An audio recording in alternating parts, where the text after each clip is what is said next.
So here we have the Aquael Ledy 40 aquarium, one of the best beginner aquariums in my mind. Actually, I've had a great experience with this, as good as the previous tank I had, which was the new Mirabella 30, also a great tank. We might do a video on that in the future video, but without further ado, let's jump straight into the video. So far, I've had a great experience with the tank. I've had it for about 3 weeks now, and I have not had a single issue. It's been great. There's obviously a few things that could be a bit better, but overall it is great. So I want to talk you really through the start of it. So it is 25 litres, even though it's called the Ledy 40, which is a bit confusing. But apart from that, that's all that was really a bit confusing about the box. It's all simple, super clear how to set up, really easy. If you want to see how it's set up, check out my previous video when we unboxed it and completely set it up and filled it up and that sort of thing. But so yeah, we've got the filter. The filter's really good. The only issue is it's quite hard to take apart the filter. It's kind of take out the bit of the sponge, if you can see the plastic bit. You take the bit of the plastic bit out, and you've got to take the sponge out from there, which is a bit annoying. And then a lot of algae grows on the inside of the filter, which makes it look very green, and it's quite hard to clean the inside, which is one of the main issues, I think. But apart from that, the LED is great. The fish looks so good. Their colour is brilliant under that light. It's far different to a cheap light like one I've got here from Pets at Home, for example, equivalent to like PetSmart or something in America, and it's just this cheap LED which is not as good. The colour looks really good in here. I have got a few plants in there, but I think the guppies had babies that are in there, but I haven't seen any yet, which is a bit of a shame. But yeah, by the way, guppies in there from a previous video, but they're going to be moved because we're getting some more fish coming in the post-hatch. I think that's quite interesting. Some shrimp for this tank as well.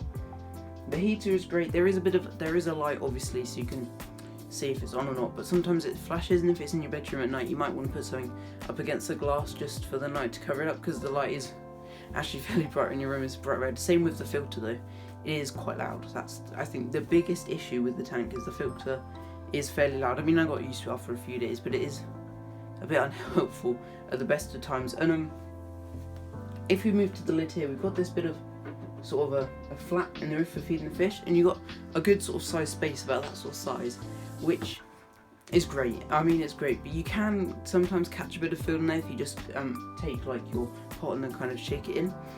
But it's easy to clean up and isn't too bad. It's also really good at not laying out too much like moisture as well, and I have only had to top it up once, but that was just because I was filling it up anyway. Clean the water anyway, and it only went to, well, it didn't even go below this, which was great.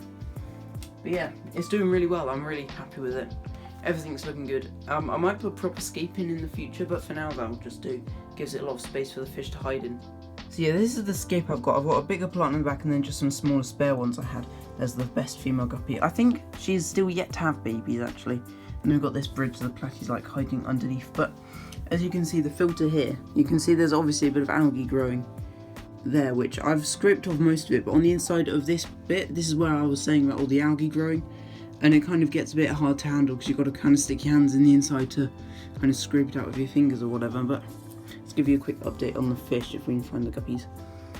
I'll see if, but yeah, that's, so there's obviously two slightly plain ones like that, but they also have a bit of yellow in the tail, which is quite good. And they're doing really happy and healthy. They're looking really good. They're always really happy to be fed as well. But this one's tail is looking good, and you can see there's a bit of yellow coming in the tail as well. And the platies are doing well. They're a bit more skittish because I did just clean the tank out, but you kind of get the idea. They're all hiding out in the back. They're doing well. Haven't had any more babies from them yet. So that's really it for today's video. There isn't much else to say about the tank. It's very simple and is very good. It's pretty much, the main issue is just the sound from the filter and then the light, which is a bit bright from the heater. But apart from that, it is brilliant. I definitely recommend it for someone who's looking for a fish tank that's really simple, low maintenance, very easy to look after. So if you want to see how I set it up and unboxing, check out the previous video. Hopefully I'll put it in an iCard up above if I remember. And next video we're going to be getting some actual fish for this tank. The fish in there will be going back downstairs with the shark and those people downstairs. So if you have enjoyed, please do like, comment and subscribe, and tune in next time, and I'll catch you guys soon.